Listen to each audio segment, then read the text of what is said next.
जय हिंद बच्चों, आज हम कक्षा 11 का अध्याय 5 खनिज और शैल पढ़ेंगे। बच्चों, हमारी पृथ्वी जो है पूरी तरह खनिजों से बनी हुई है और चट्टानों से बनी हुई है। इस अध्याय के अंतर्गत हम पढ़ेंगे कि शैल क्या है और ये कैसे बनती है, इनकी विशेषताएं क्या होती है, शैलों का निर्माण और उनका वर्गीकरण पढ़ेंगे तथा शैली चक्र क्या है यह हमें यहाँ पर विस्तार में पढ़ेंगे। तो बच्चों, पृथ्वी जो है वो विभिन्न तत्वों से बनी हुई है।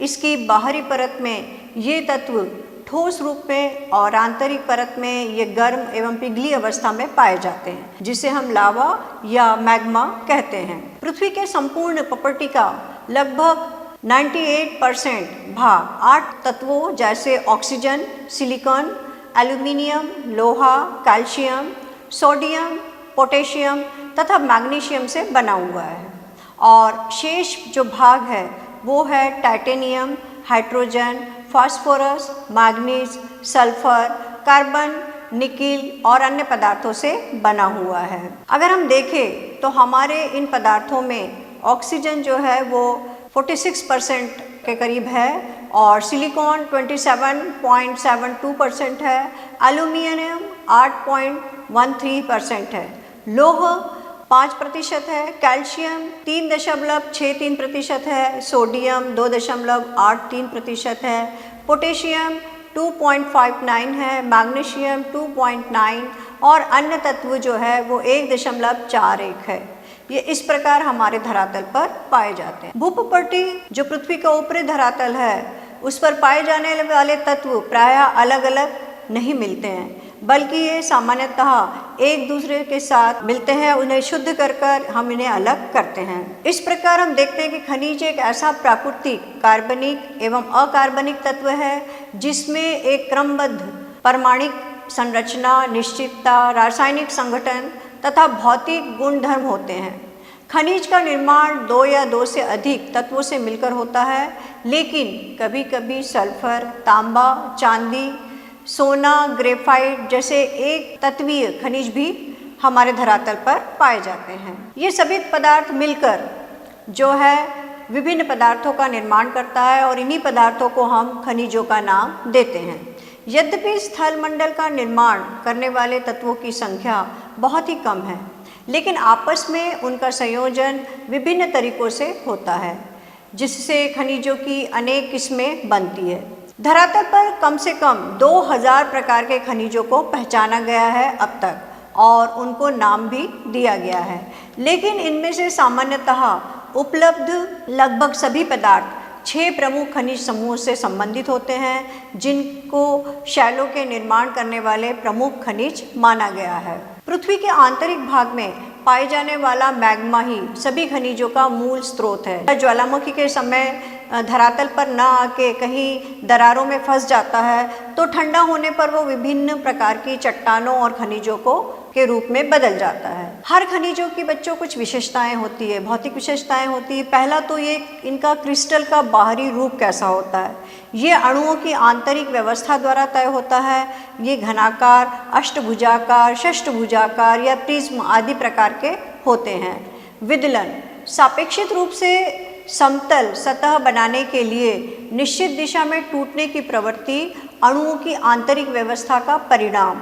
एक या कई दिशा में एक दूसरे से कोई भी कोण बनाकर टूट सकते हैं। कोई षटकोणीय होता है, कोई अष्टकोणीय होता है, इस प्रकार ये टूट सकते हैं। विभंजन अणुओं की आंतरिक व्यवस्था इतनी जटिल होती है कि अणुओं का कोई तल नहीं होता है।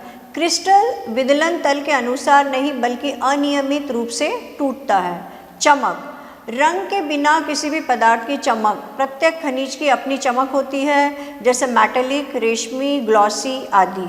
हर एक जो खनिज होता है वो अलग अलग प्रकार से चमकता है। रंग कुछ खनिजों के रंग है वो अलग अलग प्रकार के होते हैं और उनकी अशुद्धियों के कारण भी इनमें रंग में परिवर्तन होते हैं। जब इन्हें शुद्ध किया जाता है तो इनके रंग में भी परिवर्तन हो जाता है। धारियाँ कुछ ऐसे खनिज होते हैं जिन पर बहुत सारी धारियाँ होती है। बैंगनी, हरी और नीली तरह की धारियाँ होती है। इन धारियों के आधार पर इनको पहचाना जा सकता है। पारदर्शिता कुछ खनिज जो होते हैं वो पारदर्शी होते हैं, जिन्हें हम सामने से लेकर पीछे तक या हम उसके आर पार आसानी से देख सकते हैं। संरचना, प्रत्येक क्रिस्टल की विशेष व्यवस्था होती है। कुछ महीन होते हैं, कुछ दरदरे होते हैं, कुछ खुरदुरे होते हैं। इस प्रकार खनिजों की जो है संरचना अलग अलग प्रकार की होती है। कठोरता, खनिज सापेक्षिक प्रतिरूप के रूप में ये खनिज अलग अलग प्रकार के कठोर होते हैं। टैक्स, जिप्सम, कैल्साइट, फ्लोराइड, एथिटाइट, ये खनिज जो है अलग तरह के होते हैं। ये और खनिजों की तुलना में थोड़े कठोर मात्रा में होते हैं। सापेक्षिक भार भी, सभी खनिजों का सापेक्षिक भार भी अलग अलग होता है। जब मैग्मा ठंडा होने लगता है तो उसके क्रिस्टल बनने लगते हैं, दाने दाने, और इस प्रक्रिया में जैसे मैग्मा ठंडा होकर ठोस शैल बनने लगता है और खनिजों की श्रृंखला का निर्माण होने लगता है। कोयला, पेट्रोलियम और प्राकृतिक गैस जैसे खनिज कार्बनिक पदार्थ है तथा ये क्रमशः ठोस, तरल एवं गैस के रूप में हमें मिलते हैं या धरातल पे पाए जाते हैं। कुछ प्रमुख खनिज हैं जिनकी अलग विशेषताएं होती है। हम सबसे पहले पढ़ते हैं फेल्डस्पर। सिलिकॉन तथा ऑक्सीजन सभी फेल्डस्परों के उपस्थित होते हैं इनमें, सिलिकॉन में भी और ऑक्सीजन में, जबकि सोडियम, पोटेशियम, कैल्शियम, एल्यूमिनियम आदि तत्व भिन्न भिन्न फेल्डस्पर में शामिल रहते हैं। पृथ्वी की प्रॉपर्टी का आधा भाग फेल्डस्पर से बना हुआ है। इसका रंग हल्का क्रीम से लेके हल्के गुलाबी तक होता है। चीनी मिट्टी के बर्तन तथा कांच बनाने में इसका अधिक उपयोग किया जाता है। क्वार्ट्ज, ये रेत एवं ग्रेनाइट का प्रमुख घटक है। इसमें सिलिका होता है। यह एक कठोर खनिज है तथा पानी में सर्वथा अघुलनशील होता है। यह श्वेत या रंगहीन होता है। इसका उपयोग हम रेडियो या रडार में करते हैं। ग्रेनाइट का एक महत्वपूर्ण घटक भी है। Pyroxene, calcium, aluminium, magnesium, iron तथा सिलिका इसमें शामिल है। पृथ्वी के भूपृष्ठ का 10% हिस्सा पाइरोक्सिन से बना हुआ है। सामान्यतः यह उल्कापिंड में पाया जाता है और इसका रंग हरा अथवा काला होता है। एल्फीबोल, एम्फीबोल के प्रमुख तत्व एल्यूमिनियम, कैल्शियम, सिलिका, लौह, मैग्नीशियम है। इनसे पृथ्वी के भूपृष्ठ का 7% भाग निर्मित है। ये हरे और काले रंग के होते हैं। इसका उपयोग एस्बेस्टस शीट बनाने के उद्योग में किया जाता है। हॉर्नब्लैंड भी एम्फीबोल का एक ही प्रकार होता है। माइका, इसमें बच्चों पोटेशियम, एल्यूमिनियम, मैग्नीशियम, लोहा, सिलिका आदि निहित होता है। पृथ्वी की प्रॉपर्टी में इसका 4% अंश होता है। ये सामान्यतः आग्नेय एवं रूपांतरित शैलों में पाया जाता है।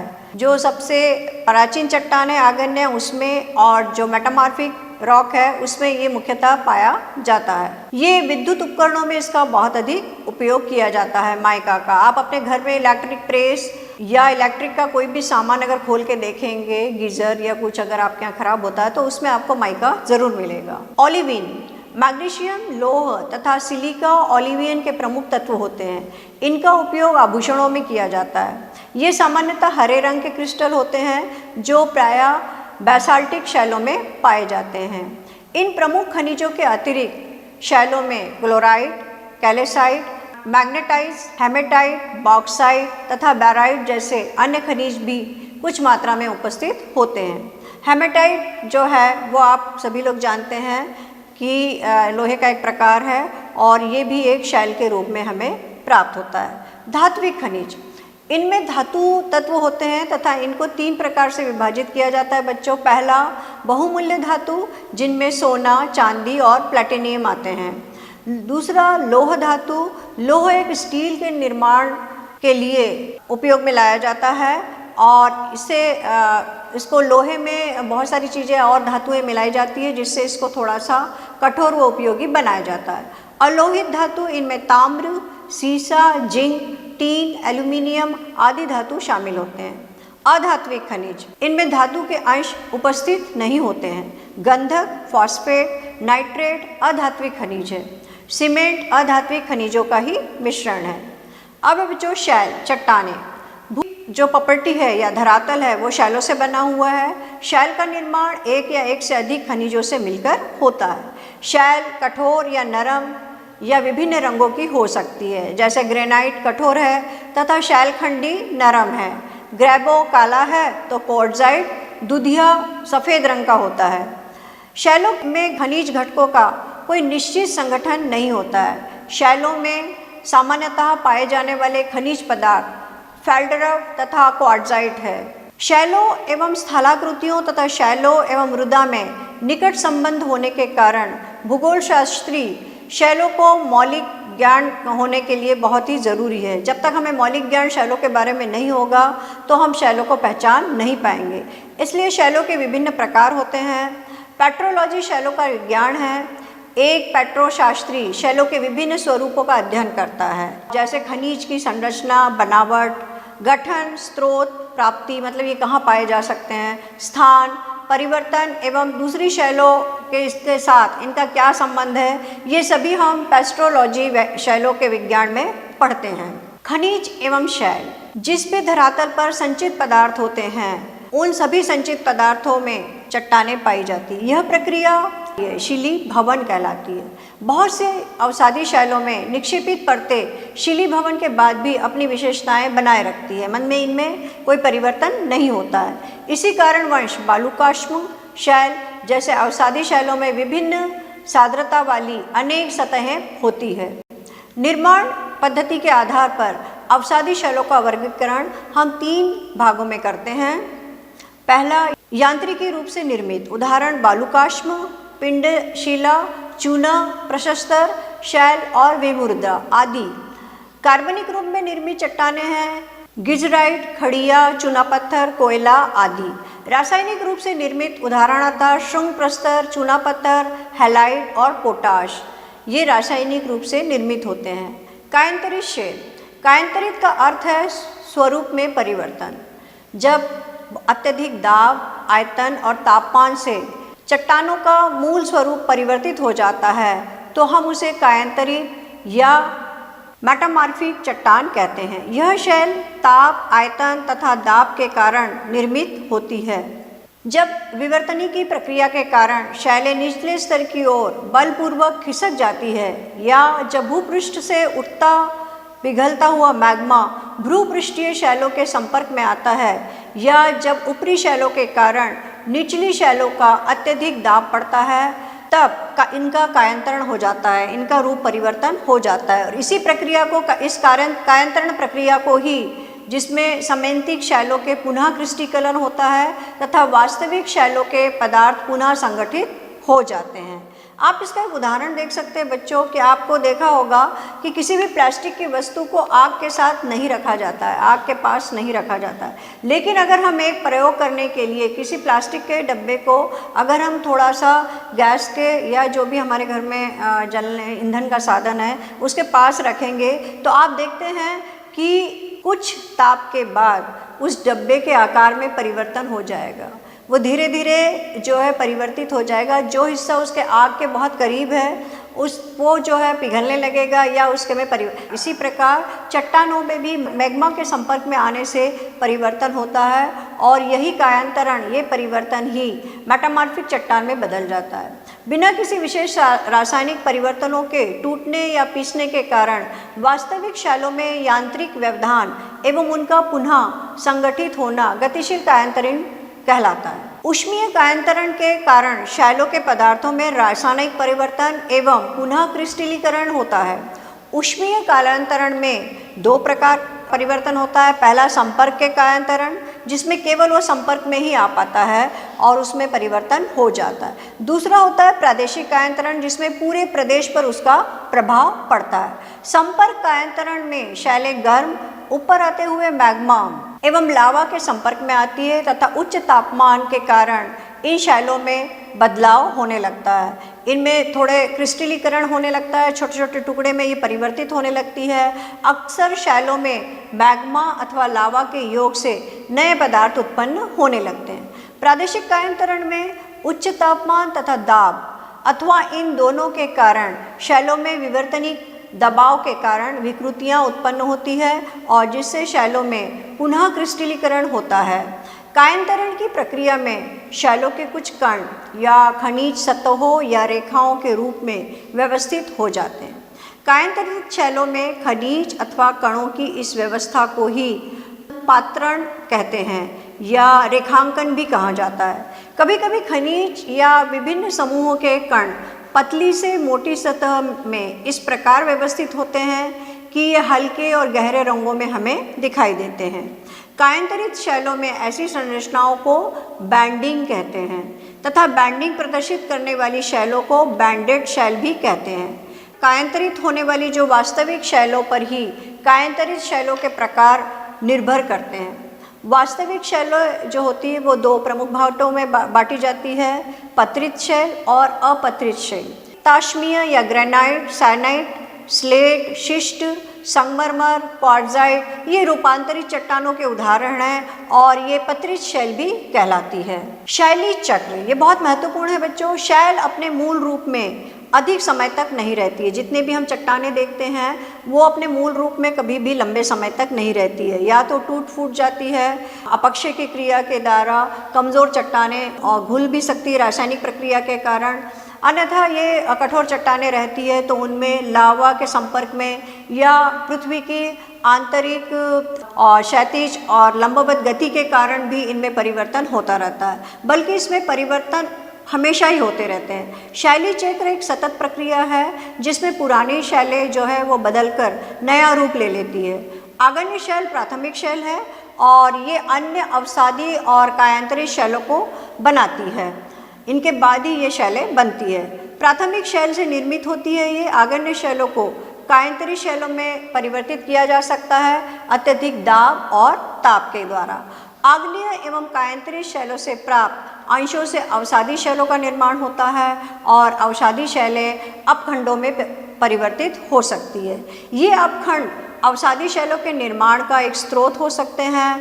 निर्मित भूपृष्ठीय शैल आगन्य, कायांतरित और अवसादी प्रत्यावर्तन के द्वारा पृथ्वी की आंतरिक भाग के नीचे की ओर जा सकती है।